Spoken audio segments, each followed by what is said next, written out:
競委會入稟控告樓宇維修工程圍標集團，涉及11個屋苑同大廈，包括大埔宏福苑。有關注組織話，顧問公司權力過大，建議聘請第三方進行驗收工作。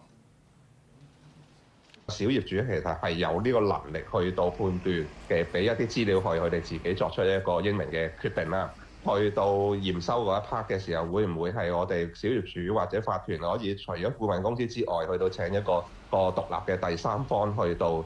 進行一啲驗收咧？咁其實大家都係根據合約去到進行一啲嘅驗收工作啦。而呢一種嘅做法，其實喺各大嘅地產商佢哋自己做一啲起嘅新樓嘅時候都好常見嘅。喺行裏邊，我哋叫做工程嘅監督啦。咁係獨立於呢個承建商，獨立於呢個顧問公司，係由呢個僱主直接聘請，咁去到協助，去到睇下呢個工程究竟有冇符合呢個嘅合約嘅條文去到做啦。